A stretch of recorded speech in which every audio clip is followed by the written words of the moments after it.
Sa career mo, ano yung controversial? Controversial connected with the career ni DJ Chacha. Nagkaroon kami ng clashing because of an award, yung Yahoo OMG Award. So, naging matindi yung laban. Sumisikat na din siya. Parang nag-tweet siya. Medyo naloka ako dun sa tweet niya. Alam mo yun, hindi ko mawari. Ano ba yun? Wala namang lakas na tanongin sa kanya. Diba? Nakita ng mga tao ang pagdadalamhati mo o lungkot niyong mag-asawa nung dumating yung puntong nagkasakit ang anak mo? We found out nung CT scan na meron brain inflammation. So, ang tawag is viral meningoencephalitis or many parts of the brain namamaga, comatose siya. Pero sinabi sa amin ng doktor, hindi kami sure if she can make it. Napakasakit para sa akin nun kasi, Lord, promise, hindi ko na talaga kaya. Hindi ko na to kaya. Kunin mo na sa akin. Lord, bakit ganun? Ang dami kong ginawa para sa'yo. Nagsiserve ako sa simbahan. Sabi ko, alam mo, mawawalan ka ng disipulo. Kung kaya mong mabuhay sa tundo, kaya mo ring mabuhay saan man sa mundo. Morley Alinio. Ito ang Tundo. Yes! Pink ang mundo ko ngayon. Pink na pink as in lababo at this time nakakaloka talaga ang ating chikahan. Alam niyo ba kung bakit? For the first time, ang reyna ng mga radio queen, the one and only Miss Nicole Hiala! Yes! Oh! Ibang klase ito. Ano, pinaghandaan natin ang pa-cotton candy nating outfit dahil dadating ang Morley, di ba? Ang aking kapareha pagdating sa kaartehan sa earrings. So, di ba? Courtesy bagay na bagay sa iyo. Hello, and magandang araw to everyone that's watching. Nicole, buksan mo nga ang ating programa sa kung paano paraan na nag-o-open ka ng radio. Isang magandang babae ako. Tulad ni Morley. Ayan. At syempre, napaka-bonggisyon na ating magiging usapan kasi ito na po yung magbibigay kay Morley ng lipak-lipak na salapi. Ito yung pinakamarami niyang views na video. O, kachika lang tayo ngayon! Pressure siya. Na-pressure ako. Kailangan nga, meron kang ano bang title natin dito? Para talaga nga panoorin. Tinanong kasi ako ni Nicole. Sabi ko, controversial ba to? Sabi ko sa kanya. Sabi ko, hindi ako controversial na tao. Pero happy ako nandito. Ako rin, sobrang saya kami. Kami po ni Nicole, lagi po kami nagkikita dito sa DZRH. Yes. Chika-chika lang kami kasi I think lang ex niya yung asawa ko. Ang pogi ng asawa niya. Mahal niya yung asawa ko. Gano'n ba mga type mo? Madadi-dadi. Gano'n. Oo. Nagtataka nga ako bakit pinakasalang ko? Ewan ko, baka totoo nga ang gayuma. Ay, hanggang ngayon, gayuma pa rin. Gabi-gabi, charot. Nagayuma niya. Alam niyo, nakita niyo yung gwapo yung asawa. Listener ko yun Tapos? Fan. Radio tapos, fan. pinakit mo na. Hindi siya yung in love. Ganda. Kala mo, maliit yung ilong. Ano yun? Listener ko yun. Tapos? Akala ko nga dati, mapapakasalan ko. Kliyente, diba? O kaya, pwedeng ka po DJ pero hindi dito sa atin. Wala namang itsura sa atin. Ano ang pangalan ng jowa? Ren. Si Ren. Paano nag-start yung relationship ninyo? Friendster pa. Ang tagal-tagal na ng Friendster. So anyways, meron akong guesting noon with Love Anyover. Tapos si Love ay friend ni Ren. Tapos nung napanood ni Ren yung guesting ko na yun, may message siya si Love. Sabi niya, uy, pakilala mo ba yun si Nicole Hiala? Tapos sabi niya, gusto ko kasi siya makilala Kasi ang daldal niya, sarap niya pakinggan, lagi siya mapakinggan. Binanggit niya maganda ka? Hindi ko sure Teka lang, balikan natin. Teka lang, itanong ko nga, magandang siya. O nga no? Sinabi niya magandang. Masarap pakinggan. Tapos ano pa? Mukhang wala namang sinabi. Uy, nakakas ka. Parang wala naman sinabi maganda ako. Hindi ka sa katang. Hindi rin sinasabi. Ako, pambihira. Charot. So, nagtanong siya kay Love. Tapos si Love, minessage ako. Sabi niya, meron akong friend na gusto kang makilala. Okay lang bang ibigay yung number? Nung time na yung broken hearted ako. Hihiwalay lang Ay, hihiwalay lang ako ng isa kong jowa na, Diyos ko, Lord. May asawa pala, hindi ko alam. Ay, munti ka na maging China. Muntik pa akong maging syubet. So, galing ako sa ganun, na parang naloko, victim. So, parang ayoko pang mag-entertain. Ganda, kainis. Kala mo kakinisan. So, yun. Pero, sabi ko, sige, ibigay mo lang. Bala ko, ganun. So, in fair, nagbe-message, hindi ako nagre-reply. Ikaw pang hindi nagre-reply. Oo, kahit hindi siya nagagandahan sa akin. Ganun lang siya nag-start. Tapos, noon, uso yung testimonial sa Friendster, diba? So, nagsisend siya ng mga testy, mga ganun. Tapos, hindi ko lang masyado pinapansin. Until one time, na nag-good morning siya, nag-good morning back ako. Good morning, I'm so sleepy, sabi ko. Tapos sabi niya, gusto mo ng coffee? Sabi ko, ikaw. Gumanon ako sa kanya. Sanay naman kasi ako dun, friends. So, ganun yung, nabawa, funny, sasabihin niya, dalang kita dyan ng ano, tapos hindi naman magdadala. Alam mo yung mga ganun. So, sabi ko sa kanya, sige, ikaw. Tapos, after 30 minutes, nag-message siya. Sabi niya, papasok na yung kape. Yung booth pa nandun sa baba. Ano to, kape barato? Ay, di naman. Pa-sweet Starbucks. Alam ko 3 and 1. So, Starbucks, tapos akala ko siya yung pupunta. Nag-lips gloss pa. Baka sakaling magandahan sa akin. So, ang pumunta, puro tattoo. Ay, naman to sila pa niyo. Pero sabi ko, ito talaga irarehab. Talaga naisip-isip niya magugustuhan ko. So, yung mukhang hindi gagawa na mabuti. Mukhang anytime. Hold the pig. Oo, ganon. Yung parang ganun yung itsura. Sorry na, hindi lang sa judgmental, pero ganon. Tapos the next day, ganon ulit. Padala ulit siya ng coffee, tapos iba na naman inutusan niya, bungal naman. So sabi ko, ano nangyayari? Sabi ko, ba't mga ganito? Mga eksenas, 1 to 2 weeks siya na ganon. Padala ng padala every morning. Masaya yung mga Tagalog radio. Kasi sila rin, may mga Starbucks sila. Until one time, sabi ko, teka lang, ano ba itsura nito? Kung ang mga inuutusan niya, ganyan yung itsura. Anong itsura nung leader? Kasi baka sa mga lalaki. Baka leader ng mga songit.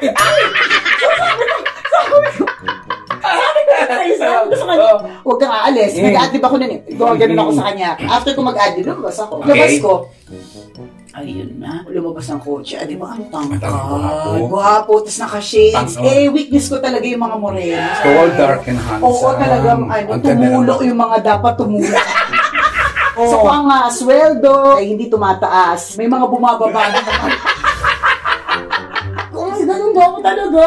Yun na. Tapos sobrang mahihain siya. Mahihain siya actually. Introvert yun eh. Tapos sabi niya, hello, ganyan. Tapos very mahihain. Hindi siya naglakas ng loob na magsabi na, pwede ba tayo magkita ulit, ganun. Pero nung pagkasakay ng sasakyan, hindi ko alam kung gusto niya ako. Kasi syempre, di ba, parang, ano ba naganda ba siya sa akin? O kaya boses lang gusto niya sa akin, di ba? O yung katalinuhan ko, charot, ganun. Tapos may nag-text siya. Sabi niya, pwede ba tayo lumabas? Oh my God! So, nag-umpisa ang mga eksena. So, yun, I married a radio. Magkano naman binayad mo sa kanya para ligawan ka? 62,988 to be exact. Kasi sinulat ko sa check yun. Uy, pero ang tagal naming naglalandian nang hindi ko alam kung ano ba yung balak niya sa akin. Kasi di ba meron ako mga PA ng mga Bex eh. Merong one time may eksena kami ganito na pumunta kami sa isang bar sa QC. Tapos, edi maghihimay siya ng mga hipon, ganyan. Sino maghihimay nun? Siya. Paghimay niya ako kasi favorite ko yun. Tapos, susubuan niya ako. Maya-maya, sinubuan niya din ang PA ko. So sabi ko, ano yun? Bakit parang pare-parehas kami? Ito, certified Bex na talaga ako. Nung time na yun, nag-workout ako. Kasi parang, ano ba to? Ilang months na tayong walang label. Ano lang siya, landi-landian. Hindi kami gumagawa ng kahit ano. Pero pag pinapatanong ko sa PA ko kung ano yung mga nililigawan niya ako. Oo! Pinapat ka! Hindi ko kasi alam kung ano bang nangyayari dito. Parang ganon. May mga times kasi, friend, na consistent siya. May mga times na lost. Alam mo yun, hindi ko mawari. Ano ba yun? Wala namang lakas na loob na tanongin sa kanya, di ba? And first na tanong nila, tapos hindi sumasagot si kuya. So hanggang sa dumating na nga dun sa incident na yun sa QC na parang, so, ganun pa sa lahat in my mind. So ano to? Walk out ako. Oo. Tapos akala niya siguro bakla ako, o diba? Parang kasi dalawang kasamang best. So, super walk out talaga ako. Walk out ako, drive ako, hinabol niya ako. Cry talaga. Parang ganun. Tapos hinahabol niya ako sa sakyan, ganyan. Tapos bip-bip siya ng bip-bip. Parang takang-taka siya. Ano nangyayari? Ganun. Hanggang sa, hindi na siya humabol. Kasi obviously, ayoko na lang magpahabol. Ganun ang mga kaartehan namin. Pero eventually, paano natapos yung kwento na yun? Hindi kami nag-usap ng a few months. Tapos until one day, yung ate niya, nag-message lang sa akin na, kumusta ka na? Sabi niya, si Ren medyo may problem. Sabi ko, talaga, ano nangyari? nangyari? Sabi niya, wala, basta medyo hindi siya okay. Sabi ko, talaga? So, kanamusta ko? First time, ako na nauna. Ikaw naman pala eh. Kala mo, out sa nag-test. Hindi ako pigilan. Saludo na sana ako eh. Okay na sana eh. Ang galing siya, ginahawak. Pero ang ending, ikaw rin pala nag-text. Bakit? Nag-text lang naman, nahabol agad yun. Alay mo, ano yung text mo? Kumusta? Baka may love. Ayan. Sabi ko, kumusta ka? Tapos, grabe, wala pang millisecond. Nag-reply agad. Okay lang. Sabi niya, ano na? Tapos yun na, doon na ulit nag-start yung conversation namin. Hanggang sa may meet kami na isang friend niya, binisita namin. Tapos yung friend niya, tinukso kaming dalawa. Ano ba yan? Ano bang meron kayo? Tapos sabi niya, girlfriend ko siya. I just wanna love you forever. Girlfriend mo ako, hindi ko alam. Di sinabi niyang girlfriend kanya lang hindi mo Ano, hindi ko alam. Wala pa naman siya tinatanong sa babae. Wala, ganyan. Arte ba? Arte tayo? Ganun yung itsura. So, ano reaction mo? Namula, violet. Tapos na paghalikan na. Charot! Tapos nagtamit ka. Tamit. Paano nangyari yung proposal? Biglaan din yung proposal. Paano naman yun? Matagal niya na pala akong gustong bigyan ng engagement ring. Nung time na yun yung time kaming dalawa ni Chris Chaper, meron kaming mall show. So gusto niya, during a mall show. Di ba? Maraming tao. Parang hinahanap niya lang yung perfect time. Kaya lang, one time yung nagdi-dinner kami sa isang restaurant kasama yung nanay ko. Yung nanay ko medyo epal. Sabi na nanay ko, kailan kaya makakatanggap ng singsing yung anak ko? Sabi niya gano'n. Alam mo na, malamana lang sa nanay. Tapos, siyempre hindi nagsalita. At hindi naman niya na-feel na parang yun yung moment for it. Pero, nung after ng dinner, nagsabi niya, pwede po ba kami mag-stay pa? Nagpaalam siya sa mami ko. Sabi niya, sige. So, pinalis na nanay mo? Oo, pinalis na nanay ko. Tapos yun, yung after nun, may eksena pa siyang hanggang ngayon nasa akin yun eh. May eksena pa siya na gumawa siya ng sing-sing made of straw. Yung straw ng soft drinks. Tapos sabi niya, paano kung totoo ito? Sasabihin mo. Tapos sabi ko, lo, hindi naman yung totoo eh. Tapos mama, nalabas yung sing-sing. Ganun lang siya kasimple. Kaya wala akong pictures, wala akong video. Kasi ang point niya, parang kahit gusto niya maging grand or gusto niya maraming makakita, parang much more prepared for a special, ayaw niyang isipin ng mommy ko na dahil lang na pressure. Gusto niyang maisip ng mommy ko na handa naman talaga ako. Tatikakera naman kasi na. Ako, di ba? Inunahalin na lang. Kasi friend, yung mga tao juwang-juwa eh. Ngayon kasi, di ba, yung mga, feeling ko yung mga tao, hindi na sila yung nagmamadali magpakasal. Noon kasi pag mga nasa 29 ka na, nervous ka na. Ilan taon ka na ba noon? 29, mag-30. Malapit ka na Malapit ng manigas sa mga natuyot ng mga mga ganon. Alam din naman ng mami ko na pangarap kong maging may bahay, magkaroon ng pamilya. Tapos yung kasalan, ano nangyari? Ayun na nga, nagkaroon ng kasalan na karamihan hindi ko kilala. Alam mo, sa totoo lang, medyo whirlwind romance siya eh. Hindi siya yung parang ang tagal namin magkarelasyon. Hindi eh. Ang mas matagal is yung preparation for the wedding, which was 1 year. So yun pa yung mas matagal versus yung naging kami. So yung nakilala ko siya, hanggang ngayon, kinikilala ko pa rin siya. 13 years later. Na-intimidate ba sa sayo? Kasi alam naman natin, Nicole Hiyala ka. Isa kang sikat na DJ. Isa kang magaling na DJ. Na reyna ng mga radio. Parang hindi naman, kasi pinush niya eh. Hindi naman siya yung parang, kasi normally, mga iba na na-intimidate sa akin before, hindi nila ipopursue eh. Kasi nasa-shokot sila. Eh ako siguro, dahil nga, pakitang ano din ako, di ba? Pakitang kuyukot ng kaunti, di ba? Hindi na na-intimidate kasi medyo gusto din naman ako na. Di ba? Kaya pinush niya na din. Eto na, gwapo na. May maganda pang trabaho. Siguro. For sure, tinanong mo paano trabaho. Ayun, call boy. Uy, pero ako rin, ever since, kahit yung mga naging previous na jowa ko, hindi ko tinitingnan yung work. Hindi ko tinitingnan yung kinikita. Oo, mahilig ako sa gwapo kahit walang pera. Oo nga. Nanay ko nagagalit sa akin minsan. Sabi niya, alam mo, in-effort kitang pag-aralin, ganyan, tapos mapupunta ka lang sa walang pera. Na-hurt nga ako dati nung kapag sinasabi ng nanay ko. Kasi sinasabi ko, ma, hindi din naman tayo mayaman. Lagi ko sinasabi, hindi naman tayo lumaking mayaman. Ilubes ka kami naputulan ng kuryente nung araw. So, bakit naman tayo hindi maiilab dun sa hindi mayaman? Pwede namang umunlad. Basta one thing's for sure. Nung sinabi minsan ng jowa ko, nagkaroon siya ng ex na beauty queen. Insecure talaga ako. Ganun ba yung mga naging ex? Eh, maganda ka naman talaga, in fairness. Nakakaloka! Pag nakita niyo ng personal itong si Nicole, ang ganda po yan. Alaka ng bebe. Nadadaldal po yan. Oo, lumapad na talaga.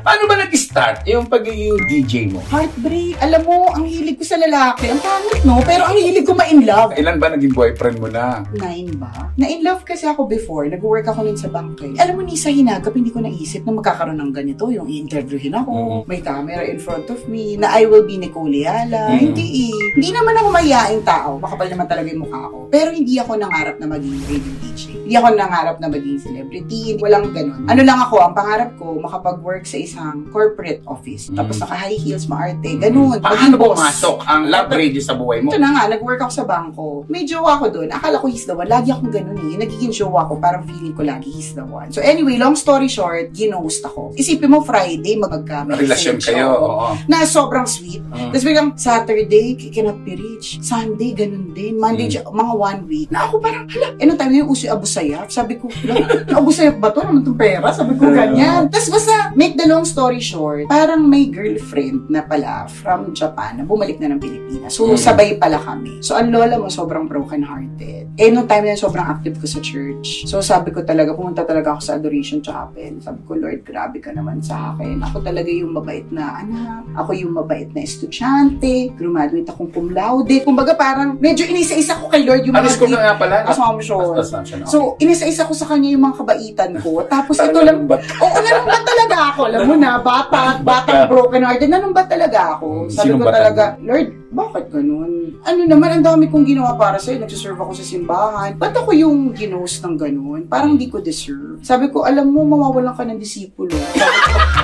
Seriously mo pa? Alam mo, Lord, mawawalan ka ng disipulo. Pero, ganito, Lord, Adoration Chapel to eh. Ganito, Lord. Para hindi ka mawalan ng disipulo, ganito. Tulungan mo ako mag-move on. Bigyan mo ako ng environment na ibang-iba sa ginagalawan ko kasi hindi ako makamove on. So, everything in the office reminded me of him. He's not my office mate, but yung bangko kasi na yun ay subsidiary kung saan siya nag-work. So, hindi ako makamove on. So, sabi ko, Lord, para hindi ka mabawasan ng disipulo. At para mati pa rin tayo, sir pa rin ako sa simbahan, maging mabait ako, hindi ako mapunta sa demonyo. Bigyan mo naman ako ng environment which is totally different from where I am now. That was a Sunday. Tapos Monday, yung mami ko, sabi niya sa akin, Be, may audition for Love Radio DJ. Tapos sabi ko, ano yung Love Radio? Sabi niya, hindi, basta yung nagpa-play ng love songs. Sabi ko, DJ? Sabi ko, Monday yun. Tapos Tuesday, for some reason, nag-leave ako sa Metrobank para mag-apply. Pumunta ako dito, sabi ko, first time ko, dahil business management ako eh. So, first time kong makakita ng booth. First time kong makakita ng mga microphone na malaki. First time siya lahat sa akin. So, parang kinilabutan ako kasi sabi ko, oh my God, Lord, di ba ito prayer ko? Give me an environment which is totally different from where I am now. Tuesday, nag-audition ako. Napangali ko naman sa Love Radio na ang mga usapan ay mga balahuran. Ang audition piece ko ha, Vigilance of the Youth and the Economic Crisis. Kasi ang background ko, ay business management, yun lang alam ko. Tapos? Yun lang alam ko.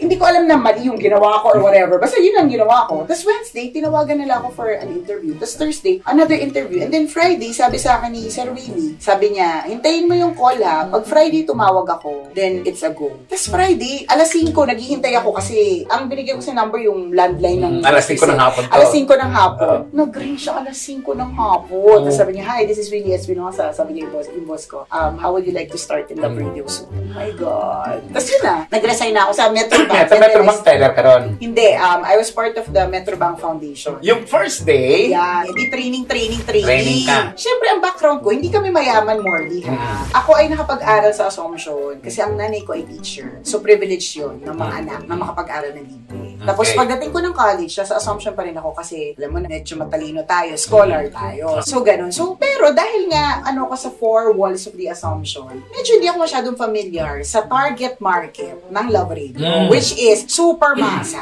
Okay, masa. Masang-masa talaga. Sobrang masa. Sabi ko nga sa'yo, Vigilance of the Youth, Economic Crisis ang adlib ko. Mali ko ba na, Mrs. Talong Minister! Ganun pa rin mga adlib dito.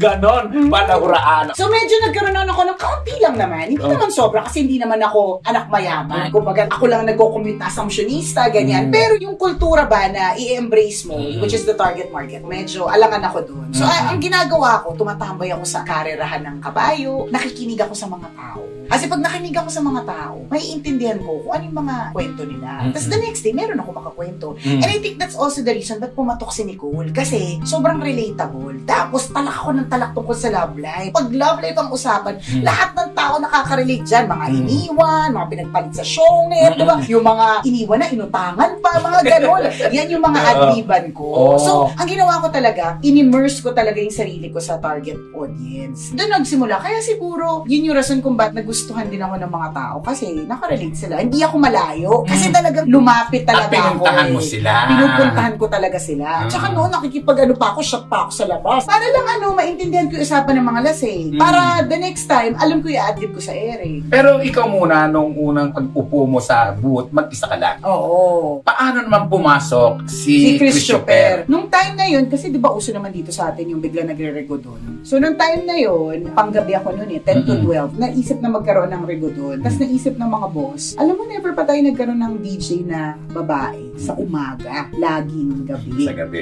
Nilipat nila ako sa umaga as traffic reporter, parang gano'n. Sa traffic reporter naman ang ginawa mo. Imbento lang ako ng traffic. Si Christopher nun ang pang-umaga.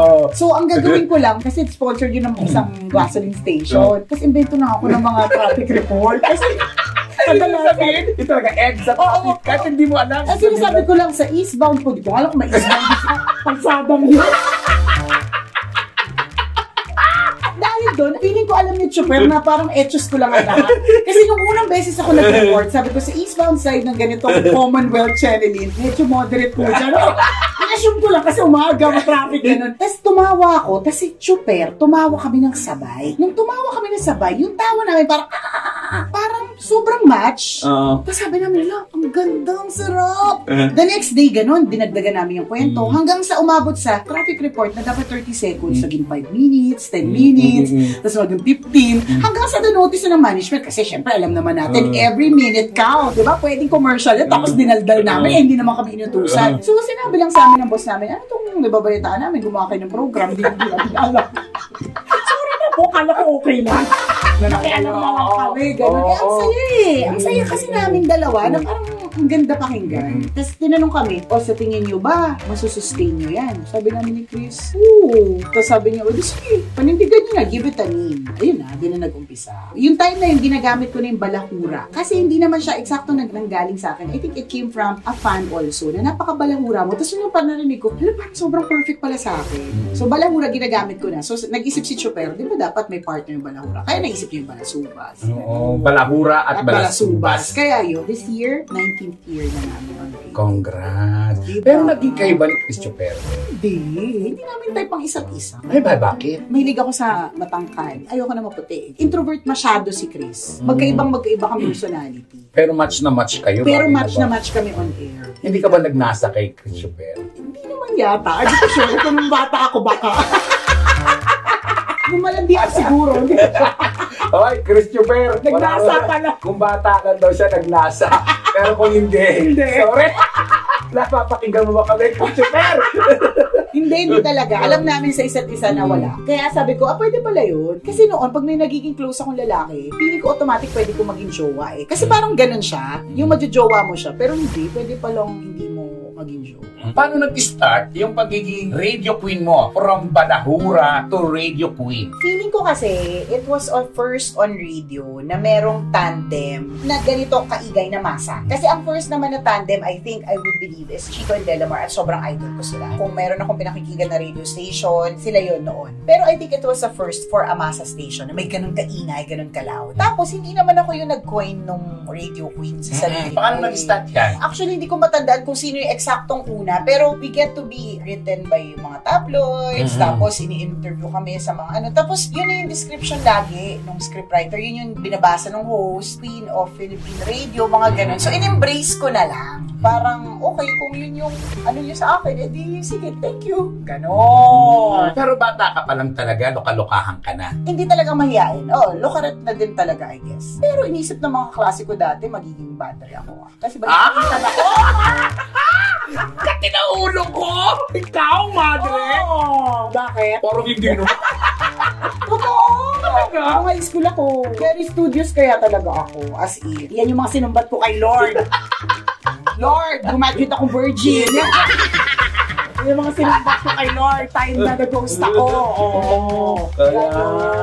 Pero maiba na tayo ng kwentuhan. Sa karir mo, ano yung pinaka-controversial na halos hindi mo kinaya? Kasi at your level, marami ka ng pinagdaanan. Ano yung controversial na Controversial connected with the career as Nicole Hiala. as in Nicole Hiala first? Alam naman niya na to at friends na rin naman kami ni DJ Chacha. Nagkaroon kami ng clashing because of an award, yung Yahoo OMG Award. So 2 years consecutively, nakuha ko yung award na yun as Best Female Radio DJ. Tapos I was hoping for a 3-peat. Tapos, nung 3rd year kasi, kasama na siya sa listahan. So naging matindi yung laban no? Kasi syempre, sumisikat na din siya. Yun. Tapos syempre, feeling ko, pinag-aaway kami ng mga fans. Diba may mga ganun na parang sinabi ni ganyan. Parang nag-tweet siya ng medyo naloka ako dun sa tweet niya. Hindi ko naman sinagot, pero yun I would feel yung isa sa mga controversial. Kasi yung nung time na yung Yahoo, parang nag-headlines pa sila nun eh. Cat fight on the purple carpet. Kasi purple carpet ang tawag nila sa Yahoo Awards during that time. Yun, mga ganun. Pero looking back, masasabi ko talagang, may mga ganun akong kapatol-patol na mga issue. Nakakaloka.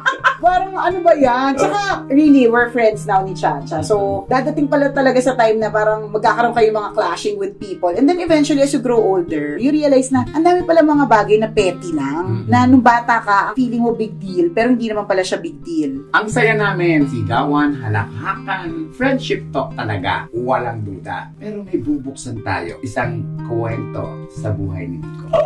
Ready ka na ba? Ready. Oo, naging girlfriend ako ni Piolo Pascual. Pangarap ko lang pala siya. Nicole, bilang isang ordinaryong nanay, Oo. nasaksihan, nakita ng mga tao ang pagdadalamhati mo o lungkot niyong mag-asawa nung dumating yung puntong nagkasakit ang anak mo. Correct. Ito na ba yung masasabi mong pinakamabigat, pinakamatinding pagsubok na dumating sa inyong buhay? At ano ang ginawa mo? Ang dami kong mga pagsubok from the time I was born. Feeling kong katabi ako ni Lord kasi parang laging naisip ni Lord, bigyan ng pagsubok yan, ito lang siya.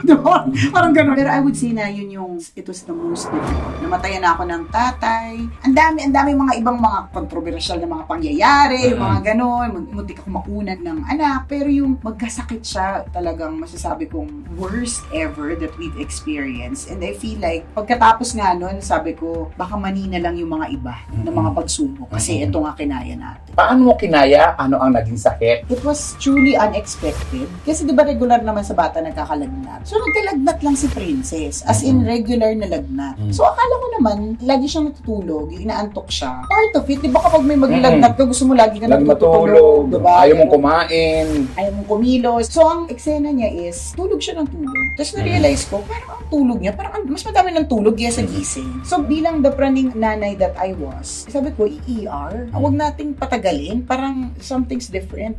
Tapos, long story short, we found out nung CT scan na meron brain inflammation. So, ang tawag is viral meningoencephalitis or many parts of the brain namamaga. So, dahil namamaga yung parts of the brain, hindi normal ang lahat ng takbo ng buong katawan kasi yung brain naman na nagko-control ng lahat. So, 3 weeks siyang coma. Nung time na she was out of danger daw, kasi comatose siya. Pero sinabi sa amin ng doktor, hindi kami sure if she can make it. So, iniyakan mo na yon. Oo naman. Di ba, si Ren, pinag-uusapan natin, nakakatawa na 6-footer. Nakita ko siya kung paano siya gumulong sa lupa. Yung gumaganon, Lord. Kasi sinabi sa amin, we're not sure if she's going to make it. Or, if she'll make it, we're not sure if she's going back to normal. Kasi ganun yung sakit eh. Hindi mo alam kung anong part ng brain eh. Pwedeng mabulag, pwedeng mapilay, pwedeng mapipe, pwedeng mabingi, pwedeng maging special, pwedeng maging anything. So, kumbaga parang... Inihanda na kayo, to accept. Pero kami talaga, sabi ko talaga, huwag talaga tayong papaya. Very active ako on social media. Every day I post. Ang eksaktong prayer ko nun kay Lord was, Lord, hindi ako magpo-post kasi ang gusto ko, the next time that I post, I will post the story of your miracle. Gusto ko i-share sa buong mundo na totoo ka, na merong Diyos na pwede nating dasalan, and that miracles do happen. Yun yung eksaktong prayer ko talaga sa kanya. Tapos, merong time na 3 days si Princess sa hospital na hindi natutulog. Alam mo, nagka-peklat siya sa paa. Kasi yung paa niya, involuntary magana. Kasi nga wala na nga, hindi na normal yung takbo ng kanyang body. Yung kamay niya nakaganon, yung paa niya, gumaganon-ganon. Lagi siyang nakatingin sa taas, ganon. Ang Nakatirik yung mata. Nakatirik yung mata. Napakasakit para sa akin nun kasi kung meron nakamanan kadaldalan ko, siya talaga yun eh. You would know that Princess is in the room because you will feel her presence. Ang lakas niya eh. Ganon siya eh. Bata pa lang siya. Ang lakas na ng personalidad ng bata. And to see her like that, helpless, feeling ko almost lifeless. Sabi ko nga, even my worst enemies, I wouldn't wish for it to happen to them. Yung kahit na yung pinakamasamang tao, may ginawa sa akin na pinakamasamang tao, hindi ko i-wish na mangyari sa kanya yun dahil sobrang sakit talaga. As in, sobrang sakit. Yung third night, ang daming doktor, mga 4, nandun sila sa room, nakatingin ko ano, tapos yun, nagwawala si Princess, ganyan. Yun na yung ano ko, yun yung moment of surrender. Yun yung sabi ko talaga na, Lord, promise, hindi ko na ito kaya. Hindi ko na to kaya. Kunin mo na sa akin. Kasi bago doon, parang ang dami kong dinidesisyon para, ano mo pala desisyon, di ba, Lord? Parang magdidisipulo mo ko ulit. Di ba mga gano'n? Parang ako yung pala desisyon kay Lord. Di ba parang I don't let Him decide. Pero nung time na yun, parang na-realize ko na, bakit ba ako yung desisyon ng desisyon? Eh, hindi ko naman to kaya. Hindi ko naman to control. So parang yun na yung perfect time na parang yung feeling ko na, Lord, talagang kunin mo na yung nararamdaman ko kasi hindi ko na talaga kaya. Alam mo, nakapikit ako noon, nasa hospital room. Ang vision ko talaga sa pagpikit kong yun, parang may liwanag. Ilaw na maliwanag. Mas maliwanag pa sa mga ilaw. Tapos parang may rope, may tali. And it was like God telling me na, sige na, kapit na. Parang gano'n, yun. Tapos gumanon ako. And the next day morning, I tell you, she started getting better. Miracle. Started getting better. Unti-unti, hindi na siya tumitingin doon. Ano na siya. Ginawan siya ng parang cast para dumiretso yung kamay niya. Hindi nagamit. Kasi nagaganon niya na yung kamay niya. Nakita niya ako, sabi niya sa akin, gumanon siya. Nakilala niya ako. Kasi sabi ng doktor, pwedeng hindi niya kayo makilala. Parang isipin ko yung parang sasabihin sa'yo ng doktor, pwedeng hindi ka na makilala ng anak mo. Or pwedeng, di ba pwedeng ganun eh. So doon sinabi niya, Mommy, talagang Lord, oh my gosh. Tapos yun, unti-unti. Hanggang sabi ng doktor, she's out of danger. Actually, bago siya lumabas sa ospital, hindi siya nakakalakad eh. Naka-wheelchair siya. Pero nung nandun na kami sa condo, after 2 days nakalakad na. Wala namang nasira sa kanya. Wala. Alam mo, ang eksaktong prayer ko din kay Lord, bukod sa, Lord, the next time that I will post about the story of miracle ni Princess. Ang exact prayer ko din was, Lord, not a cell out of place. Yun yung sabi ko, please Lord, ibalik mo po sa amin si Princess. Kung paano siya noon, ibalik mo siya kung paano siya noon. And pinalik mo. So, ano yung natutunan mo? Trusting God and full surrender. Yun talaga. Yung kasikatan, yung pera, everything else, hindi na siya naging importante. Kasi iba pa rin pala yung importance of a loved one. And ito talaga, dinidisregard natin, lalo kung bata tayo, yung health. Totoo pala ang napakalumang kasabihan na health is wealth. But most importantly, it's really surrendering to God. Hindi ikaw yung pala desisyon. Yun yung pinaalala sa akin ni Lord na parang, uy, sa lahat ng mga nangyari sa buhay mo, desisyon ko yun ha.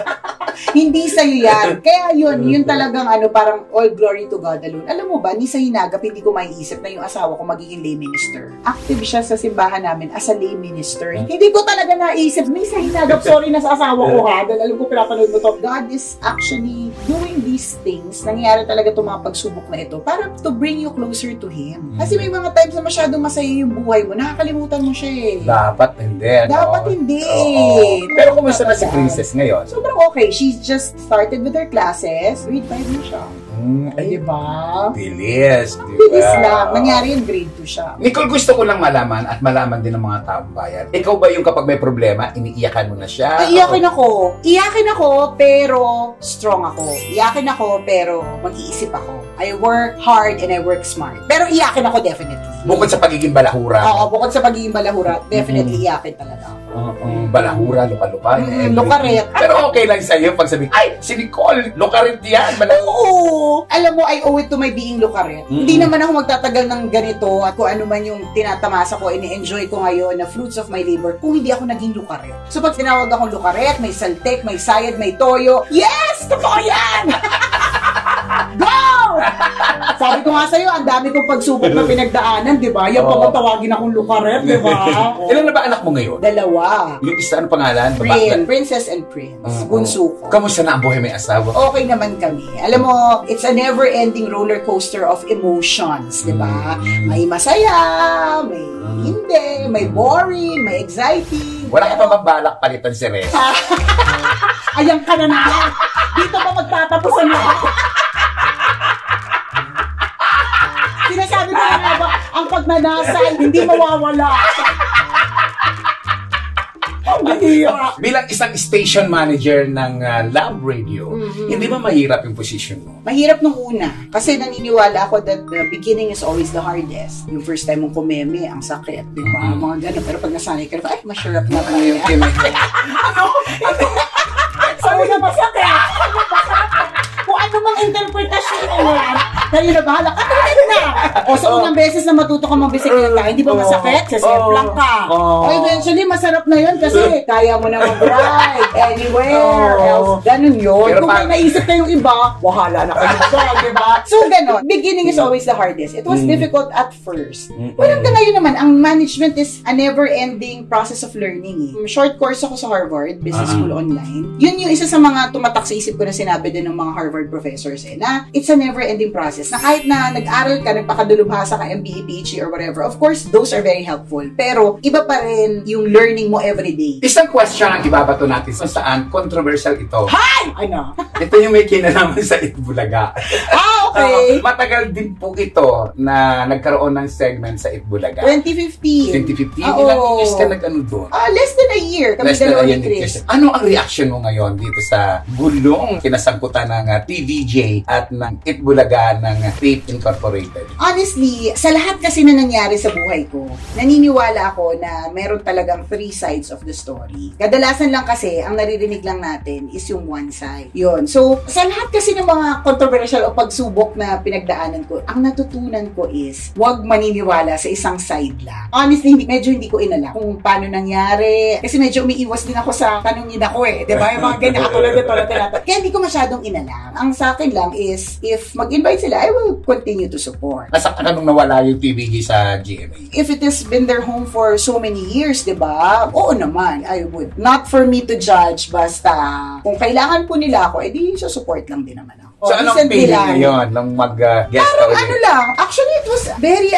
festive yung mood nila. It was just like old times. They're very comfortable. Na parang as if nalipat sila sa bagong tahanan. Okay na okay sila doon. Yun yung feeling ko. Mahal mo ang TVJ? Oo naman. Siyempre, part din ng childhood natin yan. Marami po kami pinagkwentuhan, marami kaming pinagchikahan ng ating friendship na si Nicole Hiala. Thank you so much, Nicole. Salamat. Ayan, paano ka mag-end sa programa mo? Muli ako po si Nicole Hiala nagsasabing para sa lahat ng aking mga naging ex-boyfriend. Mahal ko kayo noon, maglaway kayo ngayon. Okay! Parang ba? Charot! Ako po, si Morley Alinyo, na nagsasabing kapag nabuhay ka sa tundo, mabubuhay ka sa amang panig ng mundo. Yes!